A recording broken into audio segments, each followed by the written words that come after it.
Ang bawat sulok ay amin ang nasilip. Ovlar Eddu, subalit sadyang wala rito ang ating hinahanap. Batid na ng gera ang pagbabalik ng inyong sangre. Kung nais ninyong manatiling ligtas ang Adamya, huwag na huwag kayong magkakamaling tumulong kay Pirena. Sapagkat inyong pagbabayaran ng malaki kapag trinaydoran nyo ang ating reyna. May iwan ng iba sa inyo rito. Magbantay. Pagkakataong tumungo rito ang lapastang ang sangre, agad ipaalam sa akin.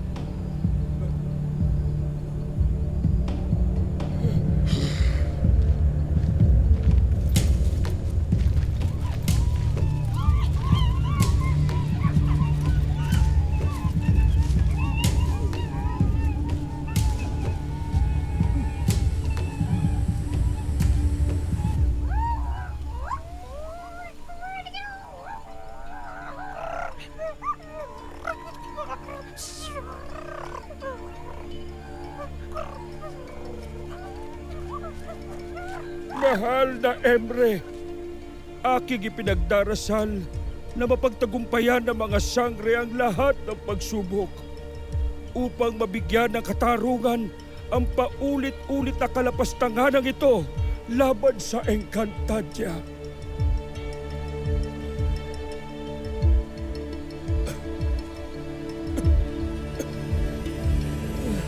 Balintataw, ilantad ang kinaroroonan ng aking mga apwe.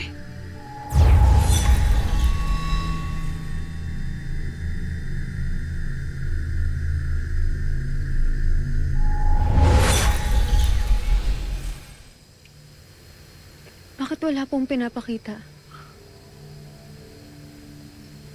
Kanina naman Ashti gumana to ah.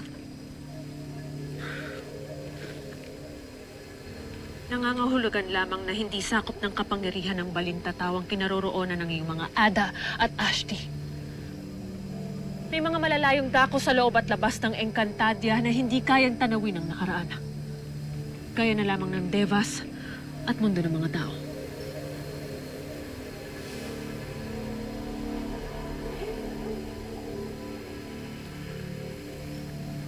Maaari lamang sana natin gamitin ang ating mga Evictus para mapuntahan sila. Bakit? Bakit hindi natin gawin? Hindi ba pwede? Tera, ang Evictus ay maaari lamang gamitin kung batid mo ang iyong pupuntahan o nakaapa ka na roon.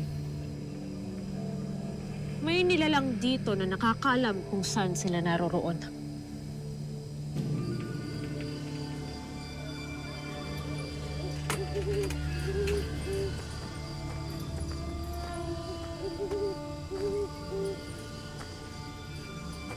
Ashtadil Inove, kung nais mo pang manatili rito, ituro mo sa amin ang piitan ng aking mga kapatid na sangre. Wala akong may sasagot sa inyo.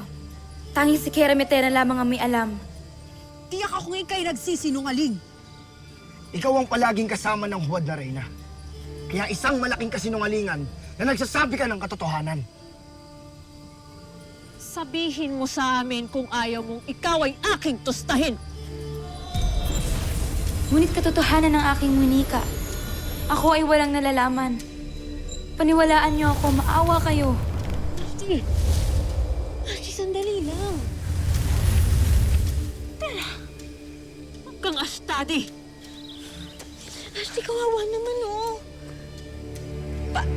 Walang kalaban-laban to. Paano kung nagsasabi siya ng totoo? Nagsasabi talaga ako ng katotohanan. Ako ay isang bihag lamang na nangangamba sa aking buhay. Walang dahilan upang kasinungalingan pa ang aking iwika.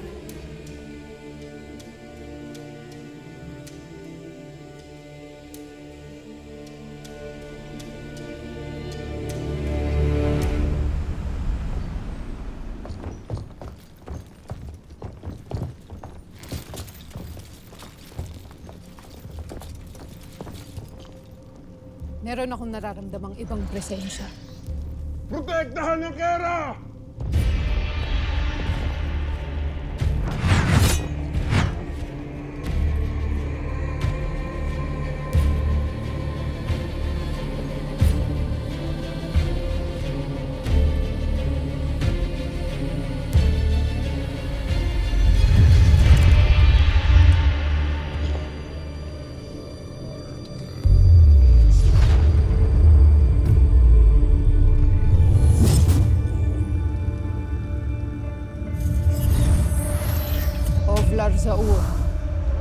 Ikaw pala yan.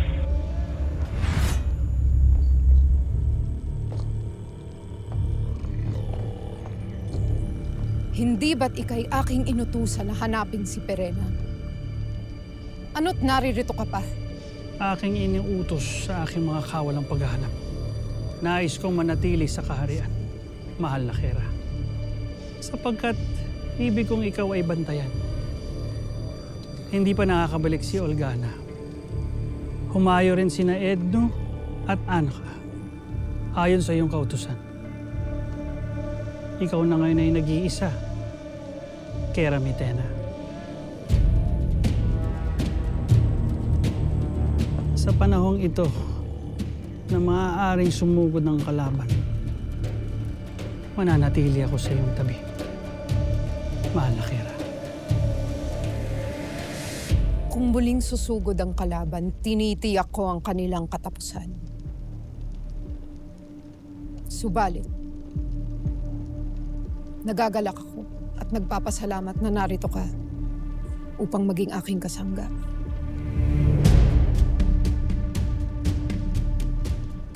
Ngayon, tayo ay tutungo sa dalampasigan ng Adamya upang tuluyan ng maisara ang lagusan doon.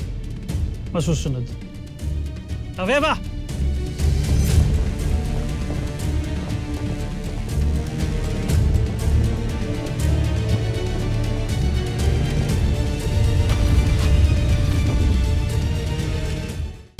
Yung kunin mo ang setro ni Mitena.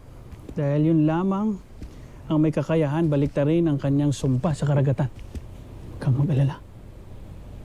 Tutulungan kitang maisa katuparan nito. At bakit naman ako magtitiwala sa iyo? Sa tingin mo ba'y hindi ko pansin? Na kayo ni Ada at ni Oblar Edno ay may mga iringan bilang mga Oblar ni Mitena na nag-aasab ng kanyang paghanga? Maaring tama ka. Ngunit noon yun. Noong hindi pa niya pinapaslang ang aming mga kawal. At isa pa, higit kang dapat magtiwala sa akin dahil kilala ko. Sino ama mo? Ang aking ama? Ano ang alam mo tungkol sa aking ama? Ibubunyag kong lahat ng aking nalalaman tungkol sa iyong ama kapag hawak mo na ang setro. Kailanman ay hindi pinahawak ni Mitena sa ibang setrong iyon. Kahit pasabik na sabik nga ako sa aking Ada. Hindi ko maunawaan kung papaano mo nasasabing magagawa ko iyan.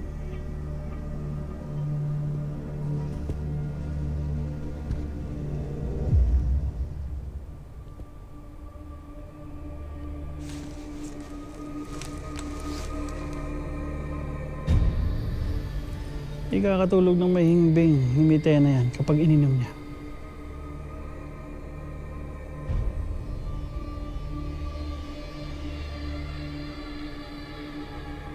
Pampahimbing ng tulog? Bakit hindi na lamang laso ng ipainom ko kay Mitena? Nang sa gayon ay matapos ng suliranin nating lahat. Talino ang ating kalaban, Dea. Meron siyang mahiwagang kopa na nakakapagbatid kung may lason man o wala ang inumin niya.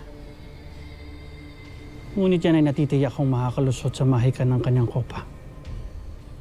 At papaano ang mga kawal ni Ave na nakatakdang magbantay sa kanyang silid? Ang tanging alalahanin mo ay sa oras na pagbilog ng 2 buwan ay una ay mainom ni Mitena ang itim na likido at pangalawa, makuha mo ang kanyang setro.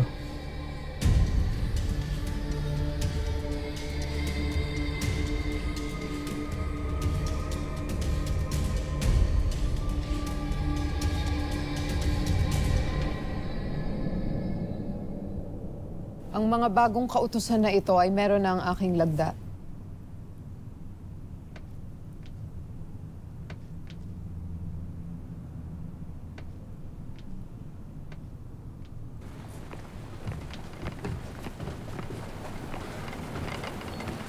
Holbach, narito si Dea at nais niya kayo makausap.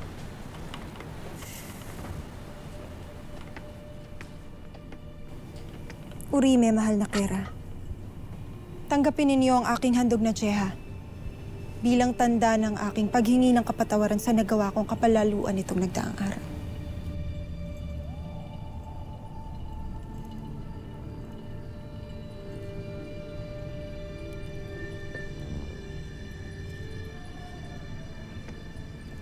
At ano naman ang aking malay, Dea? Kung iyang tseha na yan ay iyong hinaluan ng lason, o mas malala, iyong niyurakan. Na hindi ko kailanman magagawa sa inyo, mahal na Kera.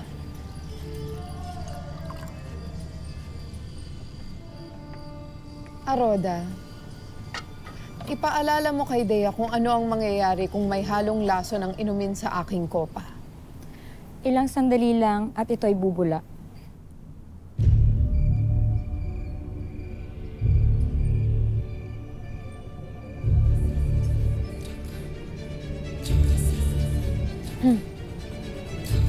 Hindi bumula. Maaari mo bang kunin ang aking singsing na nasa aking hapag? Lagi ko itong suot pag ako'y matutulog.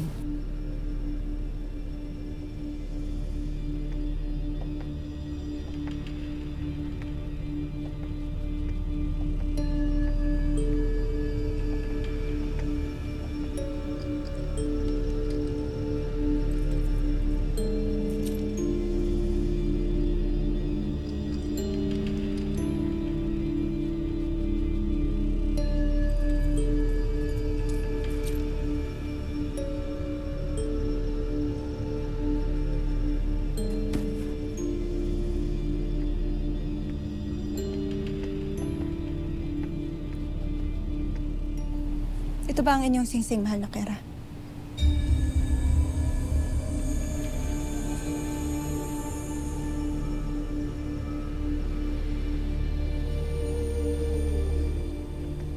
Saluhan mo ako ng tseha, Dea. Ngunit, kamahalan, ang tseha na ito ay handog ko sa inyo.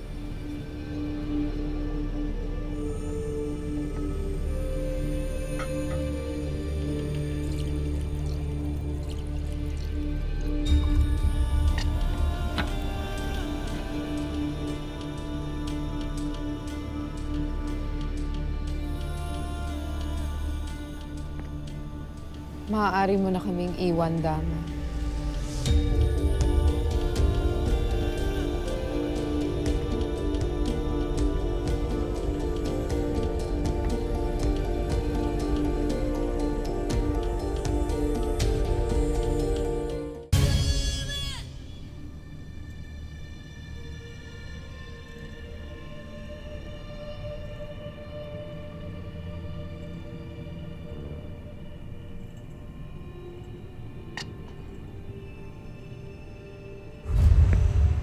Kailangan mong inumin yan.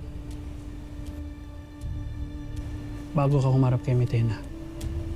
Kung ayaw mo, ikaw ang lumipad sa Vaitir. Kung sakaling pagluroan ka ni Mitena, tiyak na painumin ka niya sa inuming ihahandog mo sa kanya. Hanggang ngayong gabi na lamang ang bisa ng mga yan. Kaya kakaunti lamang ang panahon mo para pagpasyan mong gawin ito. Para sa iyong Ada.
tingin mo ba'y malalansi mo ko, Dea?